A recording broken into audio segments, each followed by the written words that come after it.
और मैं आखिरी दो बातें, डायलॉग, इन्होंने जो परवेज इलाही के घर पर रात हमला किया, अली मीन से जो कर रहे हैं, मैं कल अदालत में गया इस्लामाबाद, गाड़ी में बैठे हुए थे हमारे लोग, उनको पकड़ के जेलों में उठा के ले गए। गाड़ी में बैठे हुए हैं, उनको जाके पुलिस ने पकड़ के जेल में डाल दिया। एक तरफ डायलॉग चल रहा है, एक तरफ अली अमीन जैसे उसको कभी चक्कर मारे हैं पाकिस्तान का, दूसरी तरफ परवेज इलाही की रात को वो हमला कर रहे हैं, ऊपर से हमारे लोग पकड़ के लेके जा रहे हैं। तो ये यानी क्या सीरियस है डायलॉग पे, या ये ऊपर ऊपर से कर रहे हैं? हम सिर्फ डायलॉग कर रहे हैं क्योंकि सुप्रीम कोर्ट ने हमें कहा है। हम डायलॉग जेन्युइन कर रहे हैं कि अगर हम किसी तरह हल निकाल चुके इस मसले का, तो हम पूरी कोशिश कर रहे हैं। मैंने पहले दिन से कहा कि इलेक्शन के ऊपर हम डायलॉग के लिए तैयार हैं। जब भी आप चाहेंगे इलेक्शन कैसा होना है, हम तैयार हैं डायलॉग के लिए। हमने जब इन्होंने दावत दी, हम वहां पहुंच गए। अब मैं सीधी आपको बात बता दूं कि डायलॉग है किधर। मंगल को हमारी टीम जाएगी। हमारे लिए बड़ा सिंपल है, अगर आपने 14 मई से आगे, अगर आप 14 मई के अंदर अपनी असेंबलीज डिसॉल्व करते हैं, हम एक ही इलेक्शन के लिए तैयार हैं आपके साथ। और वो एक नेशनल इलेक्शन हो जाए, हम समझते हैं कि हम तैयार हैं। और वो इसलिए हम तैयार हैं क्योंकि हम समझते हैं कि ठीक है, पाकिस्तान की बेहतरी इस वक्त ये है कि जितनी जल्दी यहां इलेक्शन होगा, उतनी जल्दी पॉलिटिकल स्टेबिलिटी होगी, उतनी जल्दी हमारी मायशत बेहतर होगी, और उतनी बेहतर हम अपने लोगों के हालात बेहतर कर सकेंगे जल्दी। ये हमारा, इसलिए हम चाहते हैं कि इकट्ठे इलेक्शन हो जाएं। लेकिन ये जो कह रहे हैं कि जी पहले हम बजट पास करेंगे, उसके बाद असेंबलीज डिसॉल्व करेंगे, इसमें मुझे बदनीयती नजर आ रही है। बदनीयती क्या है कि बजट आप कैसे, अगर आपने बजट पास करना है तो इलेक्शन जीतें, 5 साल के लिए आपको मैंडेट मिले, फिर बजट बनाएं, फिर आप लोगों के पास जाएंगे, जी मेरे पास 5 साल का मैंडेट है, मैं आप बजट बनाने के लिए तैयार हूं। लेकिन आपकी तो गवर्नमेंट, आप बजट बना के गवर्नमेंट हटा देंगे, कभी इसमें कोई अकल नजर आ रही है किसी को?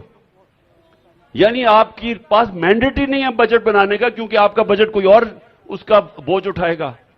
इसलिए जिसने भी बजट बनाना है उसको पहले इलेक्शन लड़ना चाहिए, इलेक्शन जीत के आना चाहिए, और वो ही असल बजट होगा।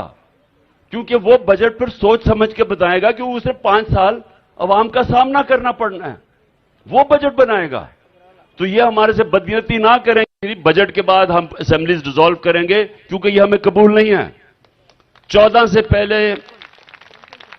अगर आप असेंबलीज डिसॉल्व करने के लिए तैयार हैं, तो हम भी ज्वाइंट इलेक्शन के लिए तैयार हैं। अगर आप नहीं हैं, तो सुप्रीम कोर्ट क्या बैठा है कि पंजाब का इलेक्शन 14 हो रहा है, और उसके बाद हम सीधी तरह सुप्रीम कोर्ट में जा रहे हैं दूसरे पख्तूनख्वा के इलेक्शन के लिए।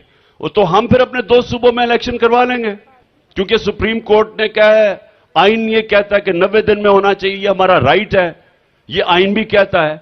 तो इसलिए अगर ये आपको कबूल नहीं है अपनी असेंबलीज डिसॉल्व करने की 14 से पहले, हम दोनों अपने सूबों के अंदर इलेक्शन करवाएंगे। पंजाब में तो डेट दे चुका है सुप्रीम कोर्ट। आखिर में मैं अपनी सारी आज कौम को, जो आखिर में सब पीटीआई तहरीक इंसाफ एक तरफ, सब कौम को मैं आज पैगाम दे रहा हूं।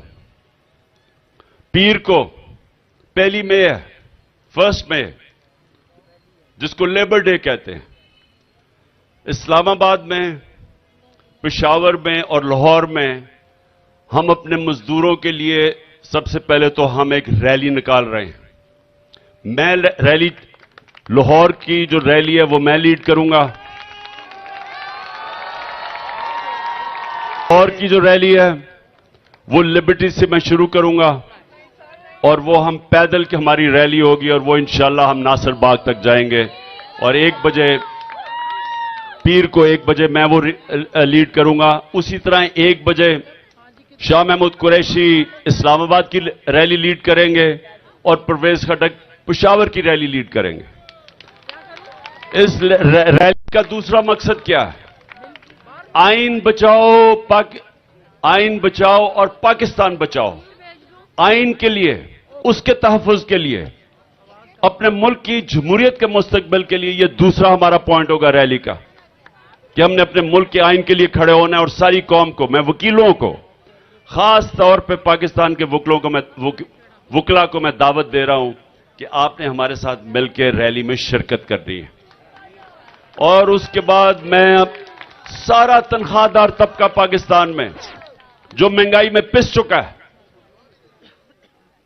मजदूरों से लेके जो तनख्वाहदार है, जो आज एक साल के अंदर जो हुकूमत ने जिस तरह की महंगाई की है, जो रुपया 35% अपनी खरीदार की कुव्वत खो बैठा है, मैं उन सब लोगों को दावत दे रहा हूं अपनी रैली के लिए कि ये हमारा पुरअमन रैली के अंदर हमारे साथ निकलें, ताकि जो यहां इक्तदार में बैठे हुए उनको पता चले कि आपका तो पैसा बाहर पड़ा हुआ है, आपके तो पैसे डॉलर्स में पड़े हुए हैं, आपको तो कोई नुकसान हो ही नहीं रहा है जब पाकिस्तान की तबाही मच रही है, और आपने तो फिर बाहर भाग जाना है। और मैं फिर से कह रहा हूं, अगर नवाज शरीफ वापस आएगा तो उसको भी ईसीएल पे डालें, मुझे भी डालें, जब तक अगली गवर्नमेंट नहीं बनती, ताकि कोई भागे ना फिर से। हम भगौड़े बहुत देख चुके हैं, हमें भगौड़े नहीं चाहिए इस मुल्क में। हमें चाहिए जिनका जीना मरना इस मुल्क में हो, ताकि इलेक्शन के बाद यही रहें। मुश्किल वक्त में सारे बाहर भाग जाते हैं।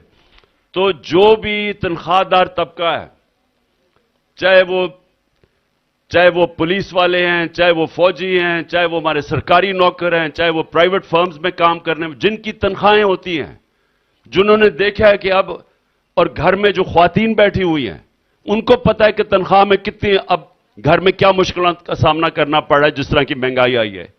तो मैं चाहता हूं सब मेरे साथ शिरकत करें, पेशावर में भी निकलें, इस्लामाबाद में निकलें, और मैं जब शुरू करूंगा लाहौर से लिबर्टी मार्केट, तो सब आपने मेरे साथ निकलना है, और इंशाअल्लाह हम नासिर बाग पैदल एक पूरी रैली लेके जाएंगे। मैं आखिर में सिर्फ एक पैगाम देना चाहता हूं कि जो हालात है हमारे मुल्क के, मैं ये हर उसको जो कि इस वक्त ताकत में बैठे हुए हैं, जो ताकतवर हल्के हैं, मैं उनको पैगाम देना चाहता हूं कि देखें, जिस तरफ हमारा मुल्क जा रहा है, ये लोग जो आके पुरअमन एहतजाज करके हमारे साथ आते हैं, जलसों में घर चले जाते हैं, ये जो लोग हैं, ये लोग ज्यादा देर पुरअमन एहतजाज नहीं करेंगे। इस वक्त सिर्फ ये आराम से हलकों में आके एहतजाज करके सिर्फ इसलिए चले जाते हैं कि सब इलेक्शन का इंतजार कर रहे हैं।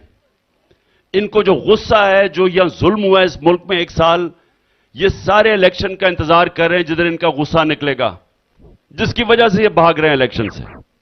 लेकिन अगर इनकी इलेक्शन की उम्मीद चली गई तो ये श्रीलंका से बहुत बुरा हाल होने वाला है पाकिस्तान में।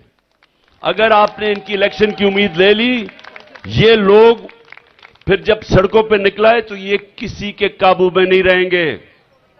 ये मैं आपको कोई डरा धमका नहीं रहा, ये मेरा तज्जिया, एक वो आदमी जिसने 0 से 27 साल शुरू किया था और पार्टी बनाई है।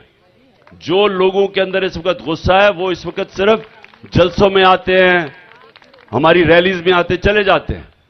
लेकिन जब इलेक्शन का उनकी उम्मीद चली गई, जो पूरी कोशिश कर रहे हैं कि यहां इस मुल्क में इलेक्शन ना हो, क्योंकि डरे हुए हैं कि अगर इलेक्शन हुआ तो इमरान खान आ जाएगा, उसकी वजह से ये भाग रहे हैं इलेक्शन से। लेकिन खतरनाक चीज ये है कि अगर ये इलेक्शन से भागेंगे तो हम जो आज तक चुप करके, मैं भी कुछ नहीं करता, क्योंकि मुझे पता है मुल्क के माशी हालात बुरे हैं। हम पूरी कोशिश करते हैं कि कोई स्ट्राइक ना हो, किसी तरह माइशत ना इफेक्ट हो, आगे बुरे हालात हैं। लेकिन ये अगर इलेक्शन से आप भागेंगे और ये उम्मीद ले जाएंगे, तो फिर ये कोई कंट्रोल नहीं कर सकेगा जो इस मुल्क में होगा। शुक्रिया।